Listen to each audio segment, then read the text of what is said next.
The test cases keep piling up for Speaker of the House Mike Johnson as he continues the balancing act within his own party.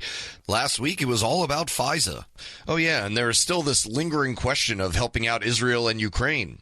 We get an update on everything going on in Congress this week and next from Bloomberg Government's Loren Duggan. Loren, thanks again for joining us. Thank you. All right, so let's talk FISA. It was all the rage yesterday, and a lot of members of Congress giving some impassioned takes about it. Where does FISA currently stand? And, maybe even just give us a brief definition of what the FISA enactment would mean this go around. Sure. So there's this Friday, April 19th deadline to do something about parts of the FISA law, and specific Section 702, which allows the collection of, it's supposed to be outside the U.S., but can at times sweep up U.S. persons' information as well. So this is a big civil rights, civil liberties debate couched within a larger debate about national security. And what we've seen here is an issue that can divide the parties in unusual ways, where some of the most liberal and most conservative members band together, and you kind of have this tier of national security establishment people on the other side, and trying to thread that needle to get this reauthorized. Law enforcement FBI Director Chris Wray would say it's hugely important to get this done, and there's been some debate about whether they can get it done by the deadline and how to thread that needle. But a big issue with many consequences. Yeah, you said it. This is one of those issues that members of whatever party love to be able to take a stand, like you said, against folks even in their own party. Are we looking at some of the same usual folks, the Rand Pauls and the civil liberties folks who are banding together on this fight against the Section 702? Absolutely. Rand Paul's somebody who's done this traditionally. Years ago, he forced a debate on a Sunday, I think it was, because there was another deadline and he wanted to have a discussion on the Senate floor about this. So some of the civil liberties types you'd see on both sides of the aisle have banded together here, like I said.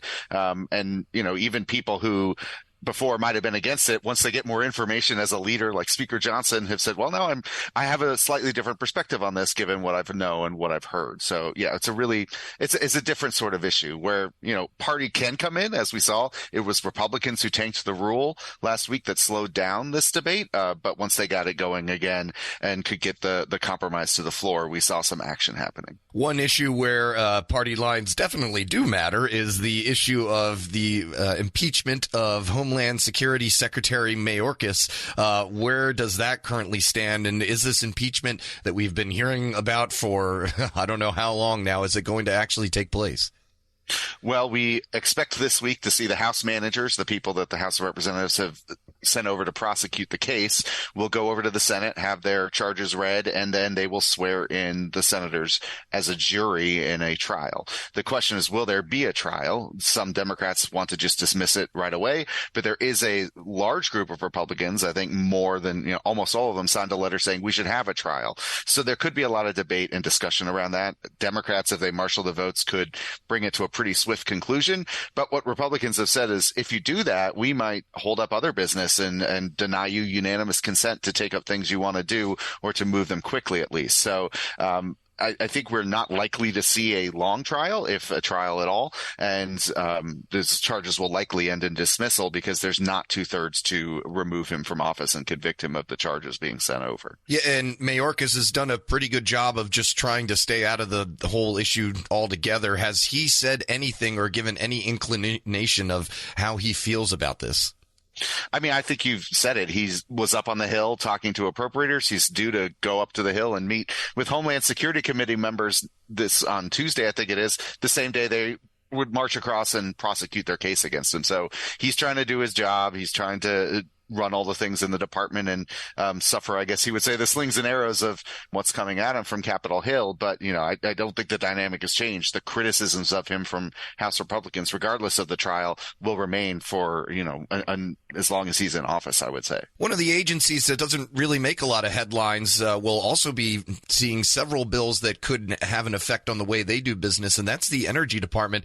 What kind of legislation is up for debate now that is potentially going to affect enforcement rules for the Energy Department? So the House is looking at taking up a number of bills this week dealing with energy efficiency standards for appliances. There's one broad bill that would remove a requirement that they do it, I think it is every 6 years, but instead, if there's a petition or something, you could redo these standards, but they would have to meet all sorts of criteria, including one that would make it really hard to ban gas stoves, which has been a debate that's come up here and there. Then there's several smaller bills that deal with individual requirements for things like washers, dryers, dishwashers, air conditioners. So taking aim at standards that could be put in place there. So it's a chance for Republicans to talk about what they see as ill-advised efficiency standards, and Democrats will probably take the opposite position and say that these are the right things to do to ensure that these appliances are better for the environment. So, kind of a classic debate on those issues. Will we hear testimony from the Maytag repairman? He might be cited. You'll never know. Loren Duggan is with Bloomberg Government. And so also, Loren, there are some other budgetary issues that are going to be taking place next week. Are there any other budget hearings that we can look forward to? There are a lot, and this is the hearings for fiscal 2025, which starts October 1. I know we just finished the fiscal 2024 debates and in some ways are continuing them, but we're going to see more cabinet secretaries go up, whether it's Defense Secretary Lloyd Austin, Ag Secretary Tom Vilsack, Acting Labor Secretary Julie Su, who's still filling in for that role while her confirmation is pending, and they will defend the budget and take questions from appropriators and authorizers on both sides of Capitol Hill. So that's really where we are with this budget season for the next year. Appropriators haven't really kicked into gear yet. That maybe we'll see that in May and once they're back from this upcoming 1 week break, but a long way to go. But this is an important early step.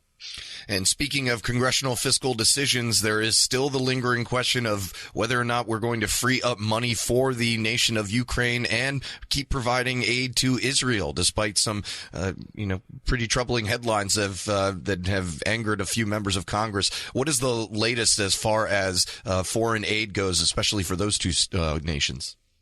There could be a push this week to do that. The Senate passed its bill several months ago now that had money for Ukraine and Israel and the Indo-Pacific. That's been frozen in the House for now. There's this discharge petition to try and break it loose, but it doesn't have the requisite majority it would need. And some of those signatures would have to come from Republicans who at this stage seem unlikely to do so. So if Speaker Johnson can thread the needle on this, I've used that phrase a lot, but it's a tough path. If he can come up with some sort of package that can win enough support, maybe we'll see a vote this week before they head out for a 1 week recess that's scheduled. But if not, then we could see another week or several go without action on this. And if the House doesn't pass what the Senate did, it has to go back to the Senate and they would have to resolve that too. So we could still be a little ways away from a resolution on this question. Yeah, like you said, you keep on having to use the phrase thread the needle. No real honeymoon period at all for Speaker Mike Johnson. I mean, he has been facing some tough debates, like you said, between his own party and, of course, with Democrats. I mean, in the historical context, has there been a speaker that has been run through the gamut as fast as Speaker Mike Johnson?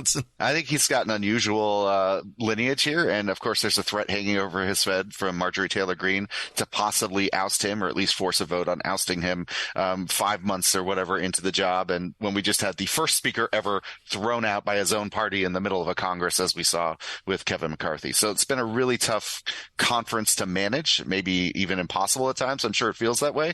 But that's a dynamic that's been real in this very narrowly divided House with, we kind of overlooked the very narrowly divided Senate, but it's a really unusual kind of time in Congress. Loren Duggan is Deputy News Director at Bloomberg Government. Thanks as always, Loren. Thank you. And we'll post this interview at federalnewsnetwork.com. You can subscribe to the Federal Drive wherever you get your podcasts.